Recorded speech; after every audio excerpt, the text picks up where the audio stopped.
constitucional se está constituyendo en el centro de un debate y en el centro de los informativos y de ciertas discusiones en las tertulias. Alguien plantea la reforma de la Constitución y otros hablan del proceso constituyente. De entrada, para no irme por las ramas, tengo que decirles a ustedes mi opinión de que en absoluto son dos discursos idénticos. Es más, son contradictorios y totalmente opuestos. Para mí, el proceso constituyente no es solamente una reforma de la Constitución, parcial o total, sino el camino que lleva a ella. El camino que lleva a la reforma de la Constitución desde el proceso constituyente es un camino de acumulación de fuerzas para cambiar la correlación de las mismas y cambiar radicalmente el modelo de sociedad. Eso voy a intentar explicarlo en los breves minutos de que dispongo. ¿Qué es el proceso constituyente? No es una cosa nueva.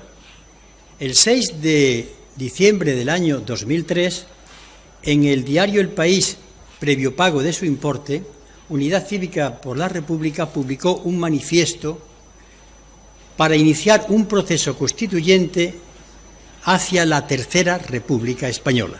Es decir, aquel proceso constituyente señalaba clarísimamente a dónde quería ir.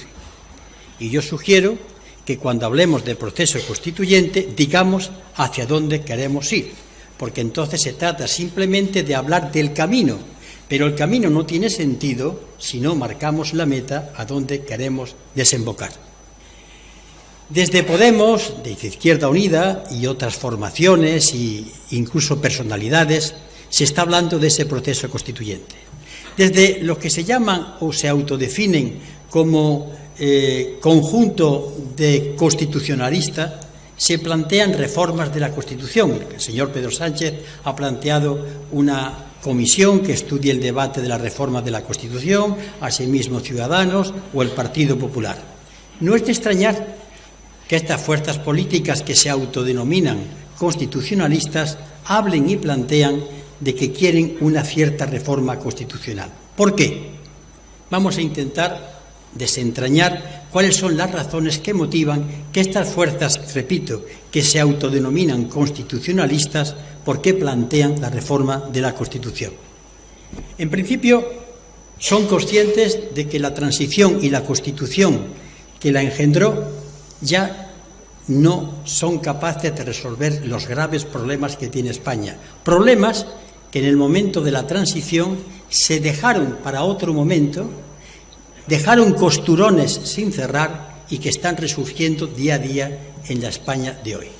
En segundo lugar, porque la política de austeridad abanderada por la Unión Europea tiene una característica fundamental. La Unión Europea quiere estados funcionarios que cumplan y ejecuten las órdenes que da Bruselas.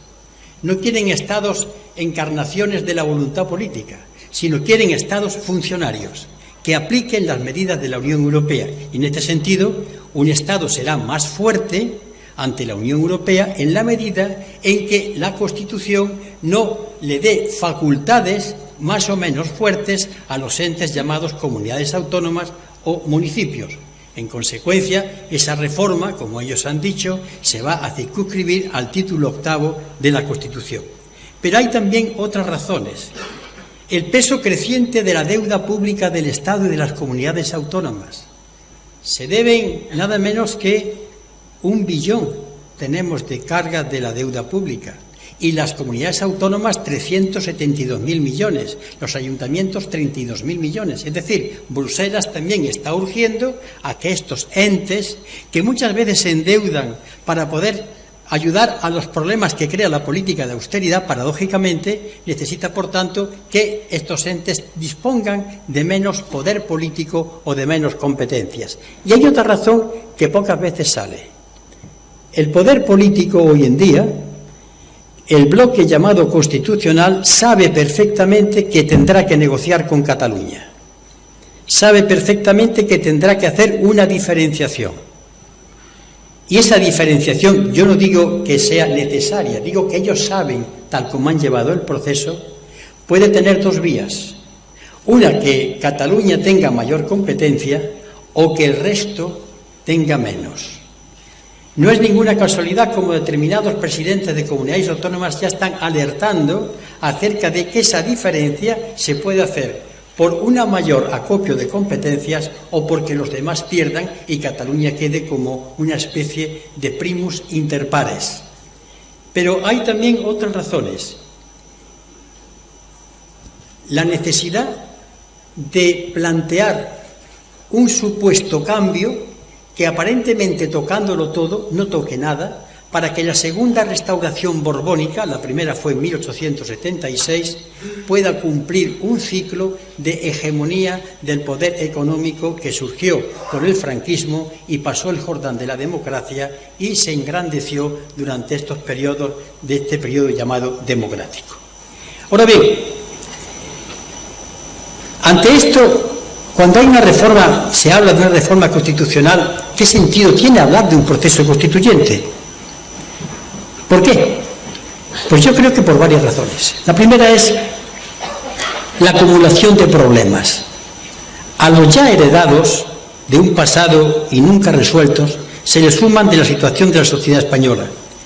La necesidad de regenerar la política y la ética cívica, fundamentalísima en estos momentos, desarrollando al máximo el concepto de democracia y, sobre todo, los derechos humanos.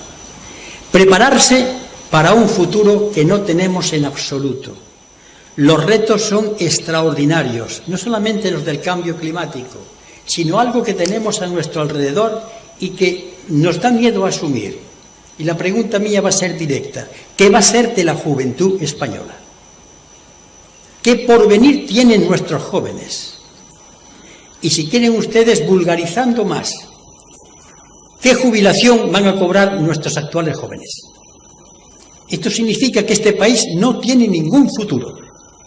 Y los llamados patriotas de charanga, pandereta y bandera debieran entender perfectamente que esa es su patria, la que forman los españoles y las españolas. Esos son los problemas que urgen a la convocatoria de un proceso constituyente. Ahora bien, habría que entender qué es, quién tiene el poder constituyente. El poder constituyente, cogen ustedes un diccionario y se lo define así: es la voluntad originaria, soberana, suprema y directa que tiene un pueblo para constituir un Estado, dándole una personalidad al mismo y dándole la organización jurídica y política que más le conviene. Pero generalmente la palabra soberanía, como la palabra nación o como la palabra patria, se presta a muchas manipulaciones y a muchas mitificaciones.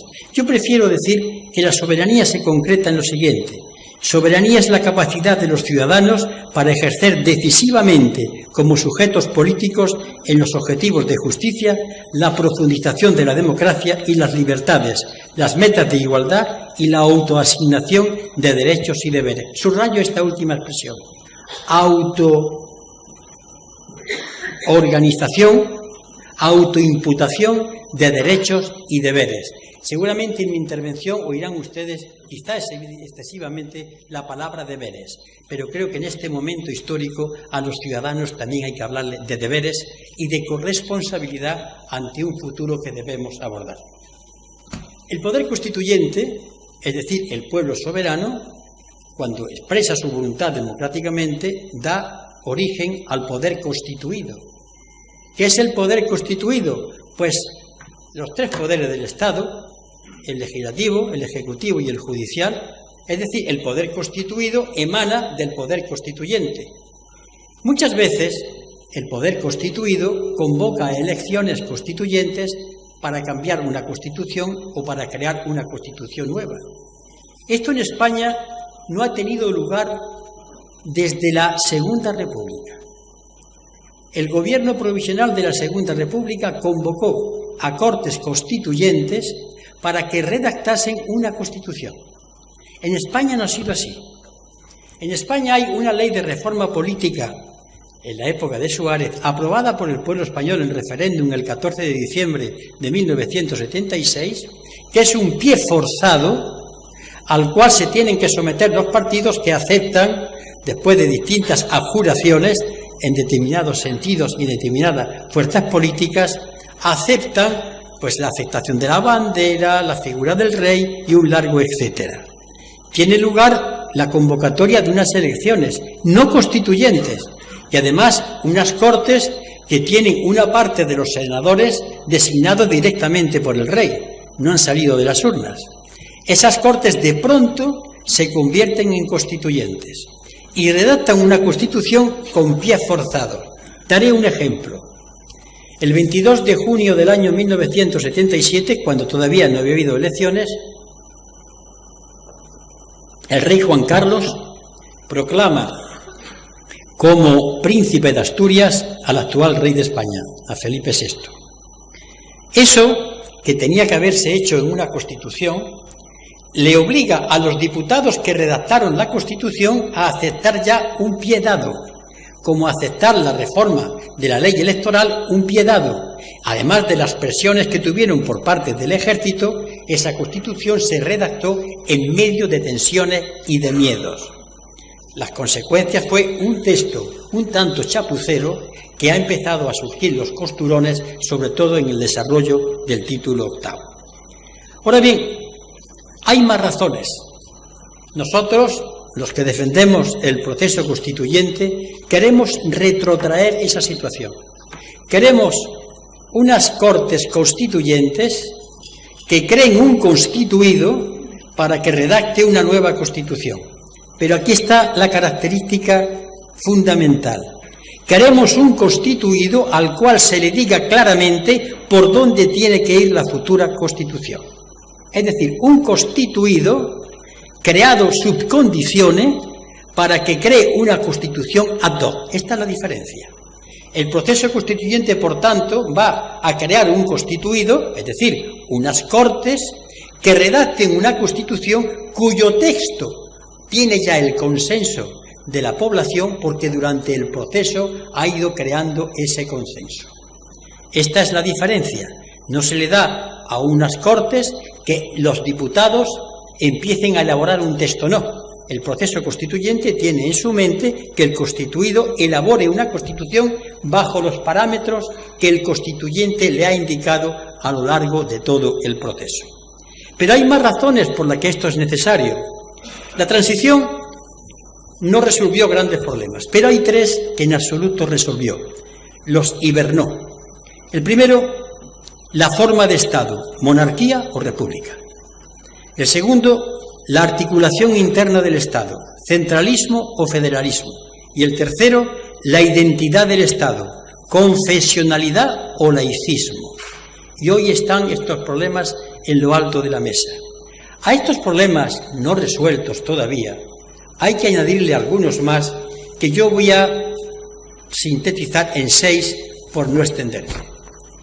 La corrupción institucionalizada como hábitat en el que la vida económica y política se desenvuelve. Un régimen de connivencias, permisividades y complicidades de facto. La ausencia de referentes éticos tanto en el discurso oficial como en los modelos de vida social difundidos por la mayoría de medios de comunicación. La atonía de la universidad y el mundo intelectual ante la hegemonía del pensamiento único. El culto al presente en detrimento del futuro. Una democracia demediada, disminuida, porque carece de controles para evitar los delitos de los poderosos. Decía Horacio que leges sine moribus vane. Las leyes sin la costumbre que las ampare son inútiles. Existe una extraordinaria tolerancia hacia los que saquean las arcas públicas, un problema derivado de la creciente ausencia de ética pública. Agotamiento de un sistema político-económico incapaz de cumplir y hacer cumplir sus propias leyes, entre ellas la Constitución de 1978 y los contenidos sobre derechos humanos de toda índole, inclusos en ella, y los compromisos firmados, Pacto de 1966 todavía no ratificado y la Carta Social Europea todavía no ratificada. La destrucción creciente de los mínimos elementos, derechos y conquistas que configuraban en España el llamado estado del bienestar. La convicción íntima, y esto para mí es muy importante, que no se suele tener en cuenta, la convicción íntima de una parte importante de la población y de los poderes institucionales de que el futuro no existe y que a lo que debemos aspirar todo lo más es que el edificio no se desmorone o, si lo hace, que no se nos caiga encima. Luis XV pasó a la historia y después Alfonso XIII porque lo repitió cuando decía «Après moi le déluge», detrás de mí que venga el diluvio. Y por último, y como corolario de lo anterior, el paulatino resurgir de actividades, organizaciones y discursos fascistas. Y lo que es más preocupante, la probada connivencia con actos fascistas por parte de miembros de las fuerzas y cuerpos de seguridad del Estado. Pero aquí hay a veces un error nuestro en la apreciación. Solemos imputarle al general Franco la responsabilidad de cuantas tropelías se cometieron en nombre de la llamada patria. No, Franco es una creación del franquismo. El franquismo es anterior a Francisco Franco.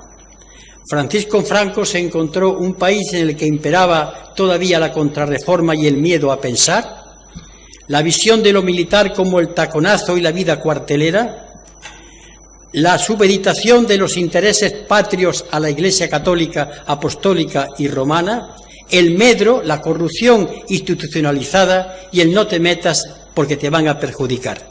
Y el casticismo, los toros, el señorito. Esa España era anterior a Franco. Franco la cogió, la moldeó y creó su movimiento nacional.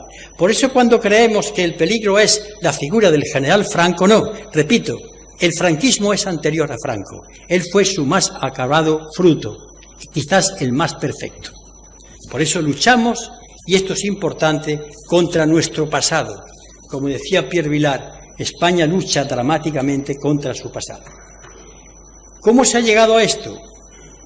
Que ha sido de aquella mitificada transición ejemplo para propios y extraños. En una entrevista hecha por Julia Navarro a Miquel Roca, en el año 1996, le pregunta Julia Navarro: señor Roca, ¿cómo es posible que derechos sociales reconocidos en la Constitución, el derecho al trabajo, derecho a las vacaciones, derecho a la vivienda, el que pueda haber una planificación de la economía, que toda la economía del país o la riqueza del país está subordinada al interés general, esto esté olvidado, señor Roca, que está en la Constitución? Y la respuesta de Roca no hay que olvidarla nunca. Verá usted, Julia, nosotros redactamos esto, la mayoría de los padres de la Constitución eran 5, los otros 2 supuestamente eran la izquierda. Pensamos que la revolución de los claveles estaba muy cerca en el tiempo y en el espacio. Portugal es vecino nuestro. Y como estaba tan cerca, nos vimos obligados a poner estos derechos en el papel. Pero con el tiempo fuimos creando las condiciones políticas, económicas e institucionales para que aquella Constitución fuese interpretada en un sentido opuesto a esa especie de disparate que suponen los llamados derechos sociales en la Constitución. Así de claro. ¿De qué estaba hablando Roca? De que una cosa es la Constitución formal, los artículos que están escritos en un texto, y otra, la más importante, y por eso yo incido aquí en el proceso constituyente, el conjunto de fuerzas políticas, económicas e instituciones que hacen posible que se cumpla o que no se cumpla. Pues bien, el proceso constituyente al que yo aspiro es que el constituyente, el pueblo soberano, se transforme en constitución material y, por tanto, imponga por mayoría los contenidos de la futura Constitución. ¿Ven ustedes dónde está la diferencia? Al principio de mi intervención yo hablaba de que lo importante para mí es el camino del proceso. En el constituyente se va constituyendo conforme va creando las nuevas condiciones y termina hegemonizando el proceso, y lo voy a decir claro, imponiendo los contenidos de la nueva Constitución. Todo cambio constitucional que se haga en la Cámara o en las 2 cámaras, entre debates parlamentarios que ocupan titulares de periódicos, no va a servir absolutamente para nada, mientras el constituyente no se erija en la auténtica Constitución material. Pero, repito, esto fue lo que inicié al principio, lo acabo de subrayar, pero insisto. La necesidad que impone para nosotros lo que dijo Roja, nos impone hacernos 4 interrogantes. ¿Qué modelo de sociedad se quiere? ¿Qué organización política del Estado? ¿Qué modelo económico y social se quiere? ¿Qué derechos y qué deberes ciudadanos se buscan? Y ante esto, ¿cuál es el proyecto que puede proponer el proceso constituyente al inicio del debate? Pues, ¿qué proyecto propuesta? Yo voy a exponer el mío. Y para antes de decirlo, tengo que hablar del hábitat mental, incluso emotivo, en el que ese proceso tiene que desarrollarse. Para mí el proceso constituyente es una manifestación de democracia integral. Pero les voy a leer ante ustedes mi particular definición de democracia, porque sin esta particular definición de democracia no podríamos entender qué es lo que quiero decir. Defino a la democracia como un convenio permanente entre seres libres e iguales, con el objetivo de seguir conviniendo permanentemente sobre las condiciones, desarrollos y concreciones de su pacto social. Es decir, la democracia es la permanente discusión entre seres libres e iguales para que sigamos discutiendo permanentemente de cómo se va desarrollando nuestro convenio, nuestro acuerdo. Pero ¿saben ustedes lo que significa eso? Significa un cambio en la visión de la política tal y como se ha entendido hasta ahora. En las elecciones o en las propuestas políticas, la ciudadanía dice: ¿qué me vais a dar? ¿Qué vais a hacer? ¿Cuáles son mis derechos? Yo cambio, hago un giro copernicano en este sentido. Yo le pregunto a la ciudadanía, como hizo Kennedy, ¿qué vais a hacer vosotros para que esto cambie? ¿Qué vais a aportar? ¿A qué estáis dispuestos a comprometeros? ¿Cuál es vuestro esfuerzo y vuestra ayuda? ¿Qué estáis dispuestos a ceder? Por eso el proceso constituyente, de mi punto de vista, es una convocatoria para construir. No es una propuesta para que os suméis, sino para que entreguéis vuestro trabajo en aras de un futuro. Para mí ese es el concepto fundamental, el hábitat mental e incluso emocional en el que se desenvuelve el proceso constituyente. Esto cambia las cosas, porque ya no se trata de reivindicar, de pedir permanentemente que me arreglen las situaciones, sino de decir: tengo que cambiar yo totalmente el escenario porque este no sirve. Y lo tengo que cambiar yo unido a los demás. Y esto me lleva a que surjan en principio 2 conceptos importantes: los derechos y los deberes. Yo no entiendo una sociedad democrática sin derechos, pero tampoco la entiendo sin deberes. Los deberes de la ciudadanía, explícitos, deberes hacia lo público, deberes de la fiscalidad, deberes de la defensa de la democracia y la participación. Para mí, derechos y deberes son las 2 caras de una misma moneda. Una democracia, para mí, no tiene sentido si solamente habla de derechos, porque los derechos de uno implican los deberes de los demás. Esto forma parte también de mi concepto del proceso constituyente. ¿Y cuál sería la propuesta para iniciar el debate? Pues muy fácil. Sería la República Federal, Plurinacional y Solidaria. República. Miren, lo de federal, plurinacional y solidaria son adjetivos, características que yo no pondría nunca en el título. Me contentaría con República Española, pero es más. Si hace falta debatir y dialogar para llegar a un acuerdo, me daría igual que se llamase República Hispánica, porque hace referencia a un mismo territorio histórico, pero en la perspectiva de llegar a la República Ibérica, sueño de hace mucho tiempo y que algún día España y Portugal formen una federación como debe haber sido hace tiempo. La República Federal tuvo una corta vida en 1873, pero además de una forma muy graciosa. De pronto, sin transición alguna, se plantea en un proyecto de reforma que nunca llegó a aprobarse una serie de entes federados, de estados federales donde había regiones. Por ejemplo, Andalucía planteaba que había 2 estados. Un estado sería la Alta Andalucía, Jaén, Granada, Málaga y Almería, y otra la Baja Andalucía, Córdoba, Sevilla, Huelva y Cádiz.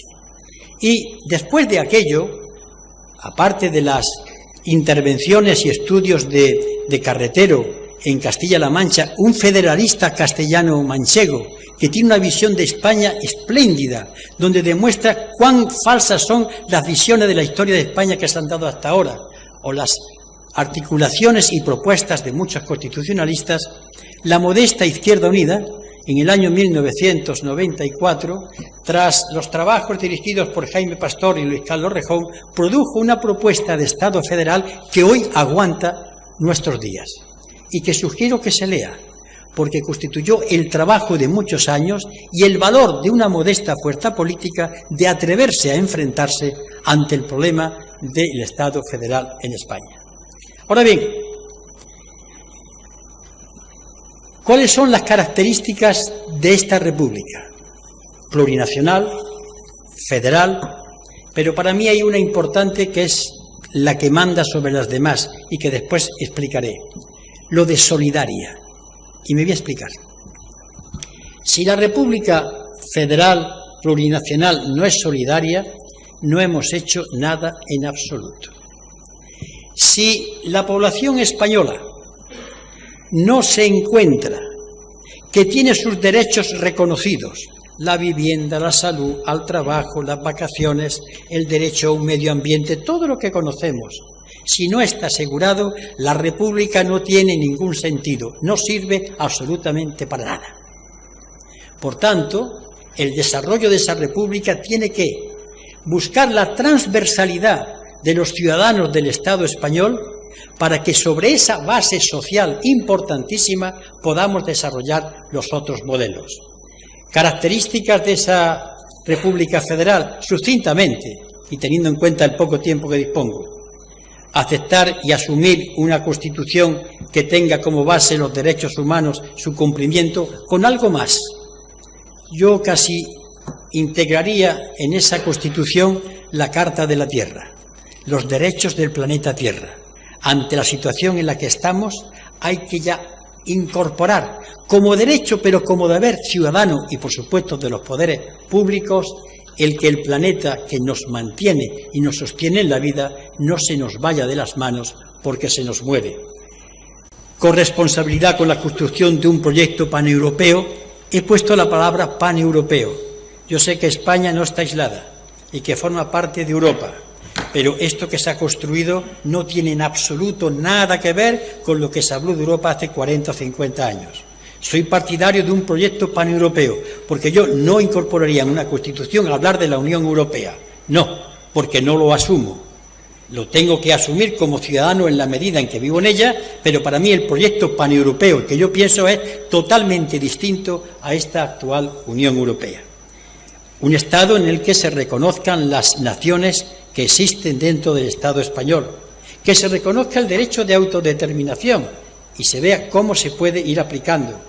Un Estado laico, separación total entre la Iglesia y el Estado, enseñanza pública o dependiente económicamente del Estado que sea laica, hacer efectivo el principio de subsidiariedad y, sobre todo, ha llegado la hora de que los ayuntamientos tengan su Constitución. Se ha hablado sobre el Estado, la Administración Central del Estado, se ha hablado sobre la Administración Autonómica, pero falta el papel de los municipios. Los municipios son fundamentales porque el principio de subsidiariedad, de que una administración que pueda hacer algo no lo haga otra de rango superior, es clave para que la administración local pueda desarrollarse.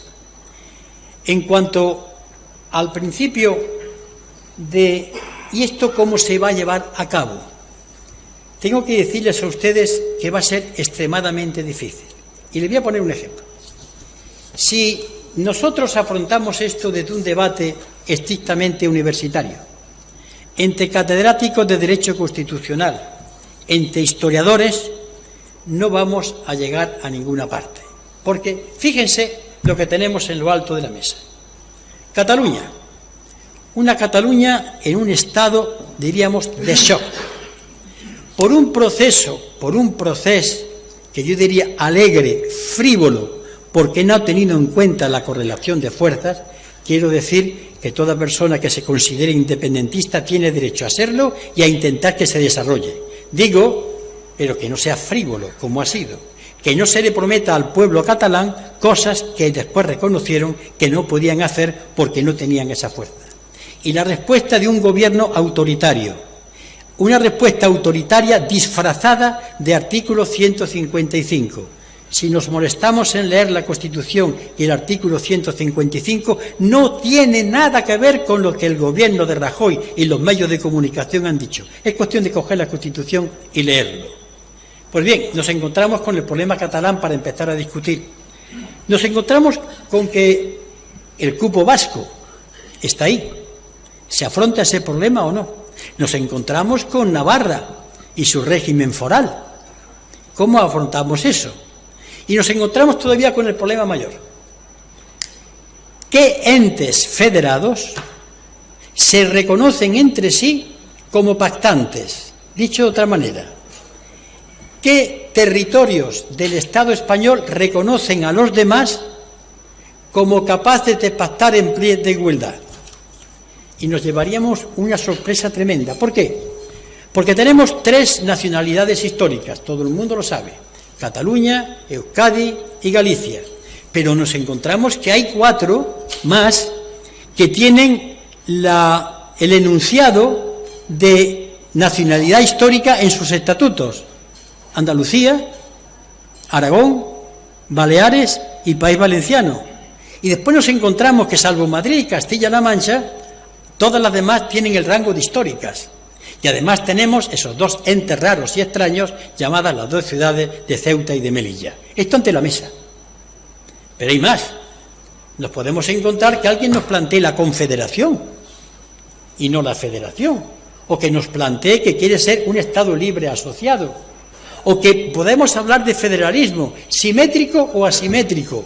De todo hay en la historia. Federalismos asimétrico y simétrico. Asimétrico fue teóricamente de la Unión Soviética. Hoy Italia tiene un federalismo asimétrico. Todos estos problemas están aquí. ¿Lo abordamos de un debate universitario o lo abordamos desde un proceso de radical cambio desde la base de las condiciones de vida de los ciudadanos? Aquí está la clave del problema.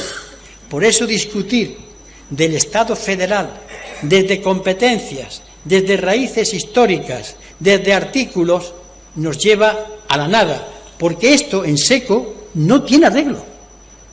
No tiene arreglo, salvo que generemos una fuerza transversal que desborde determinadas posiciones y haga que la ciudadanía de todas las partes del Estado español tenga como base fundamental, inalienable y que no puede ser cambiada, las condiciones de vida para el presente y para el futuro. Y claro, eso ¿en función de qué? Planteo que el Estado federal, plurinacional, federal y solidario tenga que tocar los siguientes temas: economía solidaria, fiscalidad progresiva, banca pública, sector público como sujeto director en sectores como provisión de servicios esenciales, agua, saneamientos, energía eléctrica, telecomunicaciones, redes de comunicación de mercancías y pasajeros, y recuperación de empresas públicas privatizadas, soberanía alimentaria, políticas de ahorro energético, energías alternativas, un plan energético, control de recursos hídricos, reforestación del país, prevención de incendios forestales, obsolescencia programada, etcétera. Derechos humanos con otros nuevos como el derecho a la alimentación y al agua. La cuestión de género con una especificación cuantitativa y cualitativa de los derechos humanos. Derechos del planeta Tierra, la sostenibilidad. Deberes como corresponsabilidad de los ciudadanos en el cuidado y mantenimiento de lo público, corresponsabilidad fiscal, etcétera, etcétera. Si la población española no ve que estos son los problemas fundamentales que se van a abordar, el problema de la plurinacionalidad y de los entes que se van a federar, lo pillará todo, lo ocupará todo y no habrá ninguna solución. Y para ya entrar en el tramo final de mi intervención, que estoy seguro que el tiempo lo he agotado.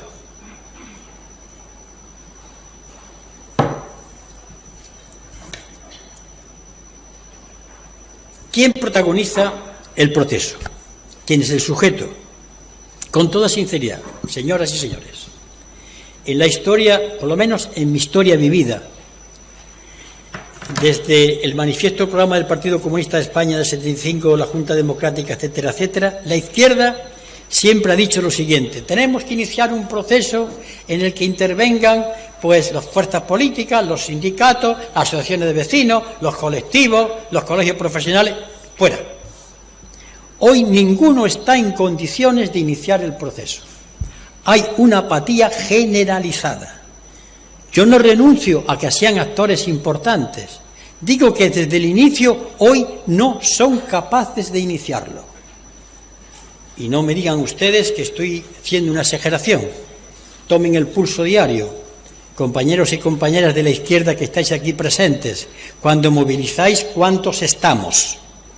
¿Con cuántas pancartas? ¿Dónde están los sindicatos? ¿Dónde están los colegios profesionales? ¿Dónde está la universidad? ¿Dónde están los intelectuales? Por tanto, tengo que hablar del sujeto constituyente inicial. Ya veremos después cómo viene otro. El inicial. ¿Y quién es para mí el inicial? Pues aquellas fuerzas políticas, personalidades y colectivos que se comprometan desde el principio con esta operación, con este proceso. Nada más, que ya es bastante. Pero además, asumiendo las siguientes dificultades. Toda fuerza política que asuma iniciar el proceso constituyente y desarrollarlo debe saber que no saldrá indemne, que saldrá cambiada, pero merece la pena. Debe asumir, además, que esto no se presta al juego ni al florilegio de las cámaras parlamentarias, que habrá que hacer debate, ni a las ruedas de prensa, ni a los discursos de los principales dirigentes llamados líderes. Si las organizaciones políticas que apuestan a esto no vertebran la participación de toda su militancia para que allí donde haya un militante esté el proceso constituyente, esto irá al fracaso. Si esto es una operación simplemente de ruedas de prensa o de marketing, de campañas electorales, hemos vendido humo y este país ya está harto de comprar humo, porque lo sigue además comprando de mala gana. Las formaciones políticas que inicien este camino deben saber además que les va a llevar la mayoría del tiempo, que no habrá tiempo para otras operaciones, porque se trata de organizar a la sociedad, de transformar la mayoría en sí en mayoría para sí, porque la mayoría social que sufre los problemas de todo tipo no está unida, está dividida, votan cosas diferentes, hay visiones religiosas, visiones ideológicas, visiones culturales. Hay que intentar armar desde el convencimiento y del debate y de la elaboración progresiva de programas que sea posible el acercamiento. Y esto es un trabajo durísimo, no solamente de discursos parlamentarios, sino en el día a día. Esto significa, además, que las fuerzas que inicien este proceso constituyente deben saber que puede que al final se encuentren con una situación, no digo que les desborde, sino que les obligue a la reconsideración de ciertas posiciones políticas. Pero hay que asumir el reto. El objetivo lo merece. El objetivo de dotar al país de una constitución material hecha por la inmensa mayoría de los ciudadanos merece asumir ese riesgo y todo lo que ese riesgo conlleva. ¿Y cómo? Y con esto termino. Yo propondría, habida cuenta de que planteo del impulso inicial, las fuerzas políticas, culturales o ciudadanos que apuesten por iniciar y desarrollar un proceso constituyente como este que sucintamente he expuesto, deben hacer un compromiso solemne y público, pero deben autoconvocarse a una cosa que le he copiado de una vez que lo planteó Manolo Monereo: los estados generales del proceso constituyente. Es decir, los que se han comprometido deben convocar unos estados generales, tiene reminiscencia de la Revolución Francesa, de eso es su grandeza además, traer aquí esto, en el que marcan un inicio, un programa inicial, una secuencia operativa, unos discursos, unos valores, unos ritmos, unos plazos, unos modos de participación que lo sancionan con su acuerdo y lo lanzan a la ciudadanía. Y a continuación se aprestan a la doble tarea: lanzar el mensaje, elaboración colectiva de programas y organizar sus fuerzas políticas de otra manera para que puedan ser activas en todo el proceso. Si esto no es así, el proceso constituyente puede terminar siendo otro producto que se ha sacado al mercado. Y que yo recuerde, les voy a decir a ustedes cuánto yo he contado en el mercado. A saber, Junta Democrática de España, Convergencia Democrática, después la Platajunta, Política de Convergencia, Convocatoria para Andalucía, Izquierda Unida, las mesas de convergencia, el Frente Cívico Somos Mayoría. No quiero yo que este proceso constituyente termine siendo otra marca más. Y si no se asumen estos riesgos, se terminará siendo otra marca más. No es una cuestión de debate constitucional, que también, porque la universidad, los profesores de la misma y los estudiantes, ojalá desde la memoria de los años 68, deben intervenir en esto, pero en un debate académico, en un debate actuante que se incardine en la realidad. El problema es cambiar esto. Y termino, y especialmente para alguien especial: la juventud. Y lo digo como padre. Pensemos en que los que tenemos cierta edad ya no vamos a hacer nada por nosotros mismos. Lo tenemos que hacer por nuestros hijos y por nuestros nietos. Este es nuestro desafío. Yo creo que este es el desafío del proceso constituyente. El proceso constituyente es tarea de una generación. Pero hay un problema, que nos dice la experiencia histórica. La Primera República surgió de una manera muy peculiar. Un día, unas Cortes españolas, con inmensa mayoría monárquica, inmensísima diría yo, se enteran de que acaba de abdicar Su Majestad Amadeo I de Saboya. Y no saben qué hacer. Se han quedado sin rey y sin proyecto. Y de manera ilegal, en contra de la propia Constitución de 1869, se reúnen las dos cámaras, el Senado y el Congreso. Y aquella inmensa mayoría monárquica vota la Primera República Española, y además federal. Duró 10 meses. ¿Qué puede ocurrir? Cualquier cosa puede ocurrir en España. Y si yo digo que este proceso es la tarea de una generación, porque es difícil, lento, pero necesario, puede que nos encontremos en la necesidad de tener que abordar soluciones inmediatamente.